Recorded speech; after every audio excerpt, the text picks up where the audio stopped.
The Bible Treasury. A monthly magazine of papers on scriptural subjects. Volume 19, Article 1, Part 22 of 93, 1892 and 1893. The Early Chapters of Genesis. By William Kelly. Genesis 3 verse 2-5. The procedure of the enemy was indeed subtle. It was to awaken distrust of God in Eve's heart. Could it be good to refuse man the fruit of any tree in the garden? Distrust of God opens the door to every sin. Eve ought at once to have turned away.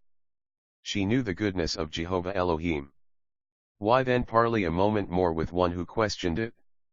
To allow it was to sit in judgment on him, to doubt his love, to accept the serpent as a better friend. She was deceived. Her obvious and urgent duty was to repulse the malicious overture with indignation. The gift of his only begotten Son is God's answer. For so did he love the world, the fallen guilty world, that he gave his dearest object of affection and delight, that every one that believeth on him should not perish but have life eternal. In presence of the most abounding liberality, Satan found his opportunity in the one restriction by which God tested their obedience. In presence of a world of sins and sinners, God gave his Son, infinitely more precious than the universe. Yet this was he against whom grudging was imputed. And Eve, alas, listened to her ruin. And the woman said to the serpent, We may eat of the fruit of the trees of the garden, but of the fruit of the tree which is in the midst of the garden, God has said, Ye shall not eat of it, neither shall ye touch it, lest ye die. And the serpent said to the woman, Ye shall not surely die, for God doth know that in the day ye eat of it, your eyes shall be opened, and ye shall be as God, knowing good and evil. Verses 2-5.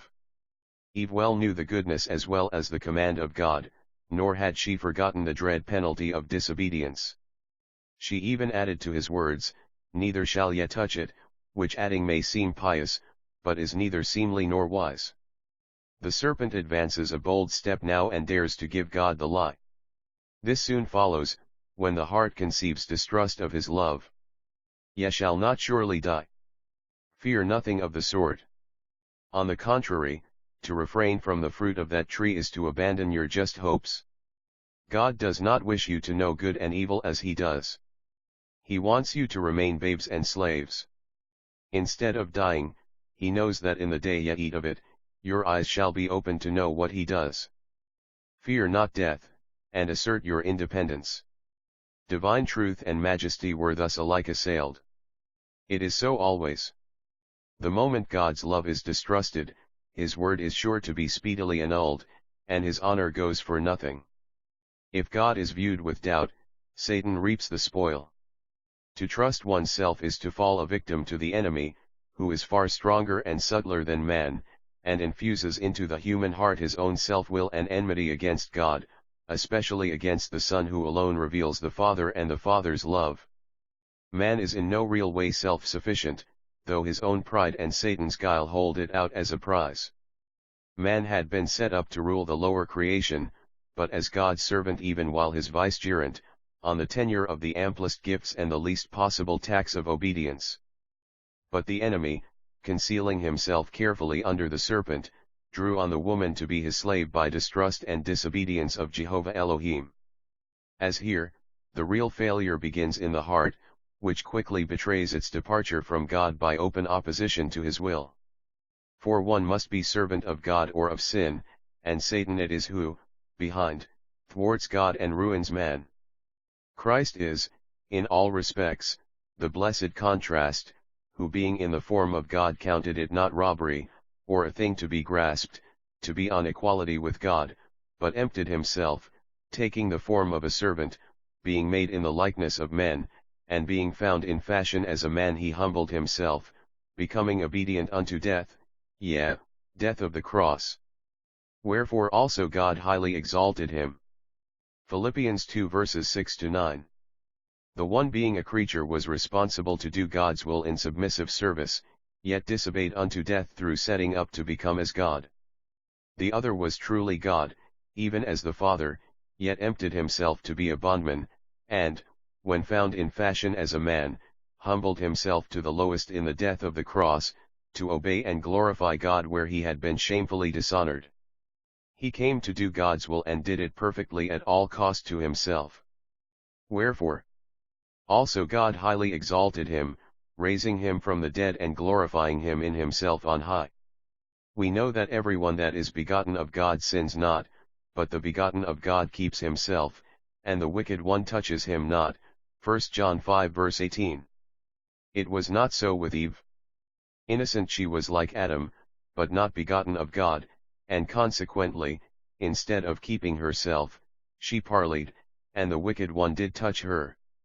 She knew that the serpent was insinuating a doubt of God's goodness and emboldening her to disobey him, in defiance of his word and threat, yet she did not turn away with horror, nor cry to God in her weakness. Thereby fatal lust, the desire to have what God forbade, was infused, which gave birth to overt sin. How different Christ! He instead of yielding suffered, which Eve did not, yet was he tempted far beyond our first parents, tempted in all things in like manner as we, apart from sin, the severest temptations ever endured, sin accepted. From our sinful temptations he was absolutely exempt. He knew no sin, which was as incompatible with his person as with the work he came to do. And we may well bless God that so it was, otherwise our salvation had not been, any more than God glorified in the cross of Christ. The craft of Satan seduced Eve from one degree to another. First, she was drawn away to doubt his love, then she ceased to tremble at his word, his truth, and lastly, she fell by open transgression under the temptation to receive the devil's gospel, to become as God, knowing good and evil. Can any course more aptly portray what has wrought in hearts ever since? The difference is that we are by birth fallen and prone to sin, and that God has spoken and acted to arouse and deliver, above all in redemption by Christ the Lord, so that men are without excuse if they persist in the lie of Satan against the grace and truth of God. Yet do they live as if there were no death, or after this no judgment, no real God, no destroyer, and no Savior? When man as he is takes up his own doings, or rights done by others, in the hope that God is too good to consign him to the second death, the lake of fire, he is evidently listening to the deceiving voice of the old serpent. None but the Son of God and Son of Man can save sinners, and even he only by dying for their sins and bearing their judgment at the hand of God.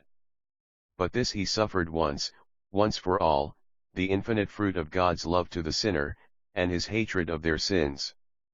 But the heart must give him credit for such love, and rest upon his redemption by faith, else there is no purification of heart or conscience, and this must be now and here below, that as believers, as his saints, we may serve and worship him henceforth by the Spirit of God.